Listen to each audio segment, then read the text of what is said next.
Hi friends, இன்றைக்கி ஒரு சூப்பரான தால்ச்சா ரெசிபி எப்படி செய்யலாங்கிறத பார்க்கலாம். அதுக்கு ஒரு கடாயில் எண்ணெயை ஊற்றிக்கோங்க. எண்ணெயை ஊற்றி பட்டை, கிராம்பு, ஏலக்காய், வெங்காயம், தக்காளி, இஞ்சி பூண்டு பேஸ்ட்டு, அப்புறம் எந்த காய்கறி உங்கள் விருப்பமான காய்கறி எதோ எல்லாத்தையும் அரிஞ்சு அதில் போட்டுக்கோங்க.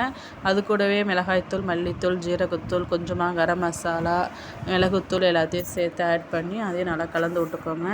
நம்ம பருப்பு கூடவே அந்த எலும்பு, கொழுப்பு, மட்டன் கொழுப்பு எல்லாத்தையும் அதிலே கூட வேக வச்சுருக்கோம்.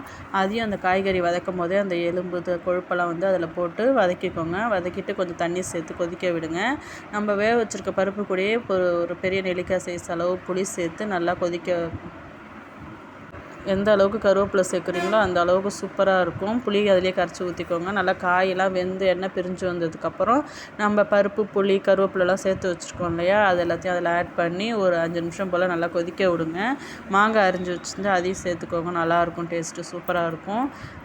உப்புலாம் செக் பண்ணி பாருங்கள். நல்லா கொதி வந்ததுக்குள்ளே எங்கள் அம்மா இந்த பக்கம் பிரியாணி செஞ்சுட்டாங்க. அதையும் நல்லா கிளறி விட்டுட்டு நம்ம இப்போ சாப்பிட ரெடி ஆயாச்சு.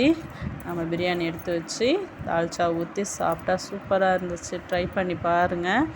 இந்த மாதிரி தால்ச்சா ட்ரை பண்ணி பாருங்கள். பிடிச்சிருந்தா லைக் பண்ணுங்கள், ஷேர் பண்ணுங்கள், மறக்காமல் சப்ஸ்கிரைப் பண்ணுங்கள். தேங்க்யூ.